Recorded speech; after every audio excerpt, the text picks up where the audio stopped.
Satyagraha in 1918, Satyagraha for peasants of Kheda, Gujarat, who affected by crop failure and plague epidemic. The peasants could not pay the revenue and were demanded that the revenue collection be relaxed or reduction of revenue. Next Satyagraha, third one, that is in 1918, Satyagraha for cotton mill workers of the Ahmedabad, where the cotton mill workers were working, the working condition was not good and payment was very low. For their improvement, Mahatma Gandhi ji launched this Satyagraha, that is called Ahmedabad Satyagraha. So these are the early three Satyagrahas of the Mahatma Gandhi ji. So one is in 1917 for the peasants of the Champaran, and next one is 1918 for the peasants of Kheda, and 1981 for the cotton mill workers in Ahmedabad. So then after, in 1919, Britishers passed one act called Rowlatt Act. So first of all, you should know the meaning of Rowlatt Act. What you mean by Rowlatt Act?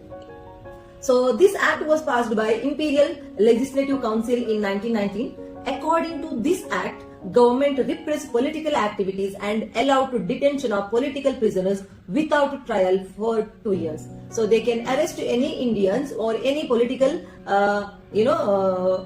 politically involved person, and no need to give any explanation. They can be kept in prison for 2 years without any kind of trial, which means they no need to produce them in front of the court. You must be knowing, if any police official arrests any person, then they have to present to them in front of the court. But according to Rowlatt Act, there is no need of presenting them in front of the court. At least 2 years without trial, they can be kept in the jail. So Mahatma Gandhi ji considered this is one of the inhuman act. So it is important, or it is necessary to fight against this inhuman act.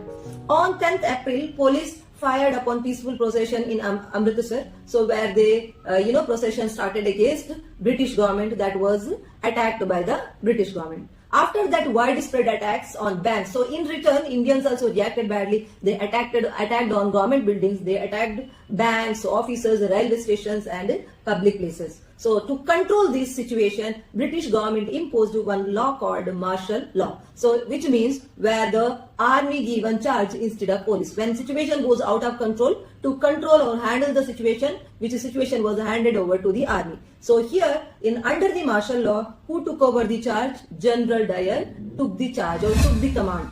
Okay. So here actually caused one of the incident after General Dyer took over. That is called as Jallianwala Bagh massacre. So what happened actually?